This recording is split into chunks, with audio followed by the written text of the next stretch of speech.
Hello everyone, welcome to my YouTube channel. आज 17 अक्टूबर 2020 है और आज की इस वीडियो में हम education and job related important updates को कवर करने वाले हैं। तो आप लास्ट तक वीडियो पर बने रहें जिससे एक भी इंपॉर्टेंट अपडेट आपसे मिस ना हो। तो आइए देख लेते हैं आज की कौन कौन सी इंपॉर्टेंट अपडेट्स हैं। सबसे पहली अपडेट है एलटी ग्रेड शिक्षक भर्ती के रिजल्ट को लेकर और ये रिजल्ट है सामाजिक विज्ञान का। अभ्यर्थी इस रिजल्ट का काफी लंबे समय से इंतजार कर रहे थे और फाइनली उत्तर प्रदेश लोक सेवा आयोग ने इसका रिजल्ट घोषित कर दिया है और सभी सफल 924 अभ्यर्थियों का डेटा दे दिया है। तो देख लेते हैं इसमें क्या मेंशन किया हुआ है। उत्तर प्रदेश लोक सेवा आयोग ने राजकीय माध्यमिक कॉलेजों की एलटी ग्रेड शिक्षक भर्ती 2018 सामाजिक विषय का रिजल्ट जारी कर दिया है। पेपर लीक प्रकरण में लिखित परीक्षा का परिणाम रुका था। शुक्रवार को पुरुष वर्ग के 926 पदों के लिए 926 अभ्यर्थियों को सफल घोषित किया गया है। इसमें अनुराग श्रीवास्तव पहले, आलोक सिंह दूसरे व अजय कुमार राय तीसरे स्थान पर चयनित हैं। रिजल्ट आयोग की वेबसाइट व कार्यालय के सूचना पट पर चस्पा कर दी गई हैं। अभ्यर्थी उसे देख सकते हैं। यूपीपीएससी ने एलटी ग्रेड 2018 में सामाजिक विज्ञान के कुल 1854 पदों के लिए आवेदन लिया गया था। पुरुष वर्ग के चयनितों में 462 सामान्य वर्ग, 250 अति पिछड़ा वर्ग, 196 अनुसूचित जाति व अनुसूचित जनजाति के 18 अभ्यर्थी शामिल हैं। अनारक्षित श्रेणी का एक पद कोर्ट में लंबित याचिका व ओबीसी का एक पद कोर्ट के अंतिम निर्णय के अधीन रखते हुए रोका गया है। ज्ञात हो कि आयोग ने 15 विषयों के लिए 10,768 पदों की भर्ती निकाली थी। प्रदेश के 37 जिलों में 29 जुलाई 2018 को परीक्षा आयोजित कराई गई थी। परीक्षा के दौरान वाराणसी में हिंदी व सामाजिक विषय का पेपर लीक हो गया था। वाराणसी एसटीएफ ने पेपर लीक प्रकरण की जांच की चार्जशीट दाखिल होने के बाद आयोग ने सितंबर माह में हिंदी के 1433 पदों का रिजल्ट जारी कर दिया था, तब जबकि सामाजिक विज्ञान का रिजल्ट अभी भी पेंडिंग था।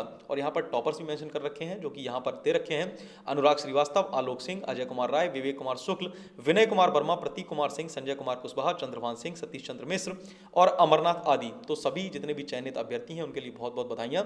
और इसका सीधा सा जो फायदा देखने को मिलेगा 69,000 सहायक अध्यापक शिक्षा भर्ती के चयनितों को देखने को मिल सकता है। और उम्मीद की जा रही है कि इसमें जो भी अभ्यर्थी चयनित होंगे वो रिमेनिंग सीट पर काउंसलिंग नहीं कराएंगे 69,000 की भर्ती पर, जिससे 69,000 में चयनित कम मेरिट वालों को फायदा मिल सकता है। नेक्स्ट अपडेट भी रिजल्ट को लेकर है और जो कि काफी इंपॉर्टेंट रिजल्ट है वो है नीट 2020 का रिजल्ट। कल भी इसका रिजल्ट घोषित हो चुका है। नीट में शोएब और आकांक्षा ने इतिहास रच दिया है और इस बार फुल ऑन फुल मार्क्स लाकर उन्होंने अचीव ये किया है अपना मुकाम। तो ये देख लेते हैं। नेशनल टेस्टिंग एजेंसी ने शुक्रवार को नीट 2020 परीक्षा का रिजल्ट जारी कर दिया है। नीट का रिजल्ट एनटीए की आधिकारिक वेबसाइट nta.nic.in पर जारी किया गया है। रिजल्ट के साथ एनटीए ने फाइनल प्रश्नोत्तर भी जारी कर दिया है। इस परीक्षा में उड़ीसा के शोएब आफ्ताब ने 720 में से 720 अंक लाकर टॉप किया है। कुशीनगर की आकांक्षा सिंह ने दूसरी रैंक हासिल की। आकांक्षा ने भी 720 अंक हासिल किए हैं, लेकिन उम्र कम होने से आकांक्षा को दूसरी रैंक से संतोष करना पड़ा। इस परीक्षा के लिए कुल 15.97 लाख उम्मीदवारों ने रजिस्ट्रेशन करवाया था। इसमें से 85% ने 90% परीक्षार्थियों ने परीक्षा दी थी। इस साल करीब 14,37,000 से अधिक उम्मीदवार महामारी के बावजूद 13 सितंबर प्रवेश परीक्षा में शामिल हुए थे। कैंटोनमेंट जोन में होने के चलते जो छात्र परीक्षा नहीं दे पाए थे उनके लिए 14 अक्टूबर को फिर से परीक्षा का आयोजन किया गया था, इसलिए रिजल्ट में थोड़ी देरी हो गई है। इस परीक्षा में सफलता प्राप्त करने वाले परीक्षार्थियों को देश के सरकारी और प्राइवेट मेडिकल कॉलेजों में संचालित एमबीबीएस व बीडीएस कोर्सेज में एडमिशन मिलेगा।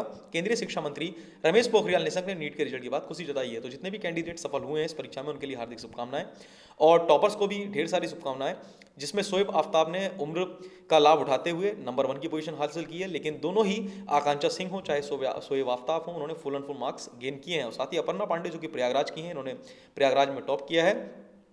तो ये अपडेट हो गई नीट 2020 के रिजल्ट को लेकर। और अब बात कर लेते हैं 31,661 पदों के सापेक्ष चयनित 31,277 अभ्यर्थियों की, जिन्हें कल ही नियुक्ति पत्र वितरित कर दिए गए हैं और साथ ही 1 साल के प्रोबेशन पीरियड के लिए नियुक्त कर दिया गया है। तो जैसा कि आपको पता ही होगा कि 69,000 सहायक अध्यापक शिक्षक भर्ती जो कि पिछले 2 साल से लंबित थी और ये एक स्टेप आगे बढ़ चुकी है। और इसमें इसके जो एक पार्ट है, इसमें चयनित होने वाले 31,277 अभ्यर्थियों को नियुक्ति पत्र निर्गत कर दिया गया है। और ठीक उपचुनाव से पहले इस भर्ती के मुद्दे को उठाया गया है और पूरी तरह से इसको राजनीतिकरण करते हुए इसका राजनीतिक लाभ उठाने की पूरी कोशिश की गई है। तो यहाँ पर मुख्यमंत्री जी के द्वारा प्रदेश स्तर पर, सभी जिला स्तर पर माननीय सांसदों, विधायकों और मंत्री महोदय के माध्यम से नियुक्ति पत्र वितरित किए गए हैं। मेरी समझ से पर यह है कि अभ्यर्थी इतनी ज़्यादा मेहनत करके परीक्षाओं में नंबर लाते हैं और नंबर लाने के बाद इतना मानसिक शोषण झेलते हैं, लेकिन उन्हीं के सामने उनको नियुक्ति पत्र वितरित किया जाता है। उन्हीं माननीय कहे जाने वाले विधायकों और सांसदों के द्वारा, जिन माननीय तथाकथित माननीय और सम्माननीय विधायकों सांसदों ने अभ्यर्थियों की एक बात नहीं सुनी, माननीय मुख्यमंत्री के समक्ष उनकी बात नहीं पहुंचाई, उनकी पीड़ा नहीं पहुंचाई, उनकी व्यथा नहीं पहुंचाई, बावजूद इसके उन्हीं माननीयों के द्वारा उनको नियुक्ति पत्र निर्गत किए जाते हैं। और ऐसा प्रतीत होता है कि जैसे कि ये सरकार के कृपा पात्र पर ये सीटें भरी गई हैं, अभ्यर्थियों की इसमें कोई योग्यता नहीं है, अभ्यर्थियों ने इसमें कोई मेहनत नहीं की है। ऐसा लगता है जैसे आशीर्वाद स्वरूप ये गवर्नमेंट के द्वारा ये भर्तियां पदों को दे दी गई हैं। वहीं एक दूसरा पक्ष वो भी है जो इस लिस्ट से बाहर हो गया है। इस कारण नहीं कि उनके नंबर कम आए हैं, बल्कि गवर्नमेंट की नाकामी की वजह से, गवर्नमेंट के बेसिक शिक्षा विभाग के जो योग्य तथाकथित योग्य अधिकारी हैं, उनके नाकामी की वजह से आज जो हाई मेरिट कैंडिडेट्स हैं, किसी भी कैटेगरी के हों, वे सब आज घर पर बैठे हैं, एक हताशा भरी नज़र से देख रहे हैं। और वहीं माननीय मुख्यमंत्री महोदय हैं जो कि अपना जो शीश ऊंचा करके कह रहे हैं कि हमने 31,277 पदों को दे दी है नियुक्ति। तो इसमें फिलहाल 31,277 ही सही, कम गुणांक वाले ही सही, लेकिन कहीं ना कहीं काफ़ी हद तक अभ्यर्थियों को इसमें फ़ायदा पहुंचा है। और बहुत अच्छी बात है कि कम से कम 31,277 पदों पर जिन अभ्यर्थियों को नियुक्ति मिली है, उनके परिवार खुश होंगे, वे खुश होंगे। और चयनित होने के बाद मैं आशा करता हूं कि वे अपने पुराने दिनों को ना भूलें और जितने भी अभी वेटिंग लिस्ट में कैंडिडेट्स रह गए हैं, उनकी मजाक बनाने के बजाय उनको फुल सपोर्ट करें और अपना सहयोग प्रदान करें। तो ये मामला हो गया नियुक्ति पत्र को लेकर, और नियुक्ति पत्र वितरित किए जा चुके हैं 31,277 अभ्यर्थियों को।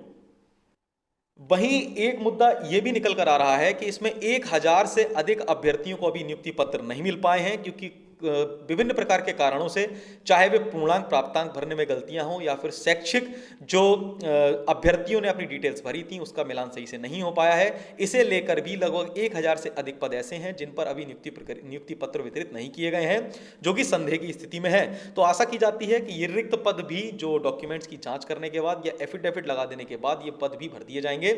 और इसमें सबसे ज्यादा उम्मीद अब जो है 37,339 जो रिमेनिंग यानी वेटिंग लिस्ट में जो अभ्यर्थी हैं उनको सुप्रीम कोर्ट की तरफ देख रहे हैं। और सुप्रीम कोर्ट का ऑर्डर कब आएगा इसके संबंध में भी कोई जानकारी नहीं मिल पा रही है। और आशा की जाती है कि गवर्नमेंट भी इस फेवर में कुछ ना कुछ सपोर्ट करे। और जिस तरह से जो संकल्पित होते हुए माननीय मुख्यमंत्री महोदय ने 31,277 पदों पर जो नियुक्ति पत्र की प्रक्रिया 3 दिन के अंदर करवाई है, आशा की जाती है कि दीपावली से पहले इन रिमेनिंग सीट्स को भी फिल किया जाए और रिमेनिंग जो कैंडिडेट्स हैं उनके घर में भी खुशियां वितरित की जाएं। तो फिलहाल इसमें 1,000 से अभी रिक्त पद रह गए हैं, जिसमें जो भी डॉक्यूमेंट वेरीफाई होने के बाद ही इस पर कुछ स्पष्टीकरण दे पाएगा बेसिक शिक्षा विभाग। साथ ही इस लिस्ट में जो अचयनित या जो विभाग की नाकामियों या फिर कमियों के कारण जिनका नाम नहीं आ पाया है, जो हाई मेरिट कैंडिडेट्स हैं, वो आज से भूख हड़ताल पर बैठने वाले हैं और शिक्षा निदेशालय का घेराव करने वाले हैं। यहाँ दे रखा है, परिषदीय स्कूलों की शिक्षक भर्ती में भ्रष्टाचार व आरक्षण के नियमों की अनदेखी के खिलाफ न्याय मोर्चा की 69 घंटे की भूख हड़ताल शुरू हो गई है। प्रतियोगी 69,000 शिक्षक भर्ती एक साथ पूरी करने, फॉर्म में हुई मानवीय त्रुटि सुधार का मौका देने व भ्रष्टाचार में लिप्त सभी दोषियों की सीबीआई से जांच करने की मांग कर रहे हैं। तो मैं ऐसे अभ्यर्थियों से सिर्फ एक ही बात कहूंगा, यदि आपके अधिकारों का हनन हो रहा है तो आप अपनी बात जरूर रखें। लेकिन अब मेरा मानना यह है कि जो 31,277 की जो लिस्ट है उसमें ना तो 67,868 में कोई अभ्यर्थी बाहर निकाला गया है और ना ही कोई अभ्यर्थी अंदर लिया गया है। तो आपको यह सोचकर संतोष करना पड़ेगा, सिर्फ और सिर्फ उन्हीं हाई मेरिट कैंडिडेट्स का नुकसान हुआ है इस लिस्ट में जो कि हाई मेरिटोरियस हैं और अनरिजर्व्ड में काउंट होते हैं, चाहे वे जनरल कैटेगरी के हों, चाहे एससी के हों, एसटी के हों या फिर अदर कैंडिडेट्स किसी भी कैटेगरी से बिलोंग करता हो। तो ऐसे में सूची पर सवालिया निशान खड़ा करना मुझे लगता है विवाद की स्थिति उत्पन्न कर देगा और आपका और ज्यादा समय लेगा, क्योंकि आप जानते ही हैं 69,000 सहायक अध्यापक शिक्षक भर्ती में इतने विवाद हो चुके हैं कि अगर उस पर हियरिंग होती रही तो आपका आधा जीवन सिर्फ और सिर्फ इसी कोर्ट कचहरी में चला जाएगा। मैं मानता हूं कई लोगों के साथ दिक्कत हुई है। अगर हाँ ऐसा हुआ है कि आपको आपकी कैटेगरी में रहते हैं होने के बावजूद आपसे कम वाले का सिलेक्शन हो गया है और आपसे ऊपर वाले का भी हो गया, आपकी कैटेगरी में होते हुए अगर आप अनरिजर्व से बिलोंग नहीं कर रहे हैं तो ऐसी स्थिति में आप अपनी बात रख सकते हैं, कैंपेन कर सकते हैं। बट अगर आप अनरिजर्व में रहते हुए आपका सिलेक्शन नहीं हो पाया है तो आप यकीन मानिए आपका सिर्फ समय बर्बाद होना है। इस प्रकार लिस्ट में कोई गड़बड़ी नहीं है। तो ये फिलहाल जो लिस्ट वेटिंग में है उनकी ऑब्वियस सी बात है कि वे खिन्न हैं और गवर्नमेंट इस प्रकार ध्यान देना चाहिए। फिलहाल ये भूख हड़ताल स्टार्ट कर रहे हैं कैंडिडेट्स, तो इनके लिए शुभकामनाएं और मैं चाहता हूं कि गवर्नमेंट इनकी बात जरूर सुने। तो ये अपडेट हो गई है जो लिस्ट से बाहर है कैंडिडेट्स उनके लिए। और लास्ट में एक इंपॉर्टेंट अपडेट आपको ही मैं देना जरूरी समझता हूं। वैसे तो आप कल प्रोग्राम में शामिल थे ही, जिनकी काउंसलिंग कल, जिनको कल नियुक्ति पत्र निर्गत हुए हैं। तो कल जैसा कि सीएम का वीडियो कॉन्फ्रेंसिंग के माध्यम से पूरे उत्तर प्रदेश में नियुक्ति पत्र वितरित करने का कार्यक्रम था, और आप सभी ने देखा भी होगा कि माननीय मुख्यमंत्री महोदय ने करीब 50 से 55 मिनट का अभिभाषण दिया था, जिसमें बेसिक शिक्षा में शामिल करने को बधाइयां दी थी जो कैंडिडेट सेलेक्टेड हुए हैं। और साथ ही ये जो कार्यक्रम था पूरी तरह से आप समझ ही सकते हैं उपचुनाव को लेकर था, और गवर्नमेंट ने अभी तक क्या किया है शिक्षा के क्षेत्र में उसका व्याख्यान किया था मुख्यमंत्री महोदय ने। और साथ ही जो बेसिक शिक्षा मंत्री स्वतंत्र प्रभाव जो सतीश चंद्र द्विवेदी जी हैं, उन्होंने भी यही कहा था कि हमने बेसिक शिक्षा में ये किया है वो किया है।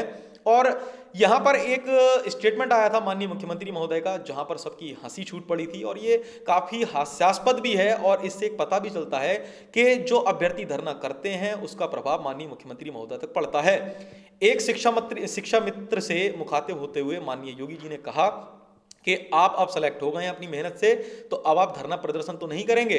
तो इस प्रकार सब लोग हंसी बना रहे थे, इस स्टेटमेंट को काफी लाइटली ले रहे थे, लेकिन मैं इस स्टेटमेंट से काफी आहत हुआ हूं, और आहत होना बिल्कुल वाजिब है। मैं अपनी बात अगर रखना चाहूं तो ये रखना चाहता हूं कि माननीय योगी जी, कोई भी अभ्यर्थी, कोई भी शिक्षा मित्र, कोई भी बीएड बीटीसी कैंडिडेट इतना बेवकूफ नहीं है कि कोरोना टाइम में भी अपने घरों से निकलकर सड़कों पर प्रदर्शन करेगा। उसका कोई ना कोई तो रीजन एटलीस्ट जरूर होगा जिससे उसका हित प्रभावित हो रहा है, जिस कारण वह आपके सामने धरना प्रदर्शन करते हैं। क्योंकि अकेले जाएं या फिर जो छिटपुट कुछ लोग चले जाते हैं, उनकी बात आप ना सुनते हैं, ना आपके अधिकारी और मंत्री सुनते हैं, तो ऐसे में धरना प्रदर्शन करना मजबूरी हो जाता है। और साथ ही अगर बात की जाए धरना प्रदर्शन, आपका प्रश्न जो था कि आपको नियुक्त होकर कैसा लग रहा है, आप स्वयं बताइए प्रभु कि 2 साल की मानसिक पीड़ा झेलने के बाद और यह भर्ती अभी तक न्यायालय की चौखट पर दम तोड़ रही है, अभ्यर्थी को कैसा प्रतीत होगा। और साथ ही मैं उन अभ्यर्थियों से भी कहना चाहूंगा, किसी एक अभ्यर्थी ने भी इतना सामर्थ्य नहीं किया कि जो माननीय मुख्यमंत्री महोदय से इतना कह सके कि सर जो रिमेनिंग सीट्स हैं आप उनको भी साथ में कराते तो ज्यादा अच्छा होता। लेकिन ये मानसिक प्रताड़ना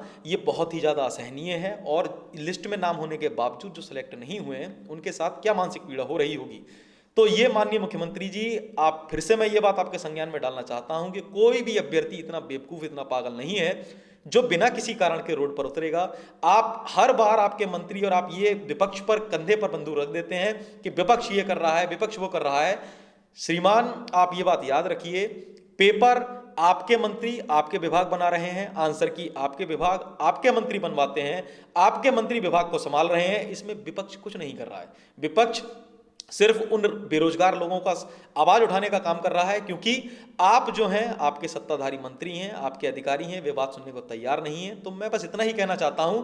और दूसरी बात, आपके अधिकारी आपके समक्ष जो डेटा प्रस्तुत कर देते हैं वो आप उसे सत्य मान लेते हैं। आपसे क्या उम्मीद करेंगे कैंडिडेट, जब आपको यही नहीं पता है कि जो 1,37,000 शिक्षा मित्रों के पद रिक्त हुए थे, उन्हीं पर उसी के क्रम में ये 2 भर्तियां आई हैं, जिसमें पहला क्रम था 68,500। ध्यान दीजिएगा मंत्री जी, 68,500, 69,000 पहला चरण नहीं था। ये दूसरे चरण की भर्ती आई है 69,000। लेकिन आप कल बोले जा रहे थे, फ्लो में बोले जा रहे थे, कोई बात नहीं, आज समय आपका है, अच्छी बात है। लेकिन पहला जो चरण था 68,500 का था, दूसरा चरण 69,000 का था, और 68,500 का चरण भी आज तक इलाहाबाद हाईकोर्ट और सुप्रीम कोर्ट की दहलीज पर है, क्लियर नहीं हो पाया है। और आप कहते हैं सुचितापूर्ण और पारदर्शी तरीके से आप भर्तियां करा रहे हैं, किस आधार पर करा रहे हैं?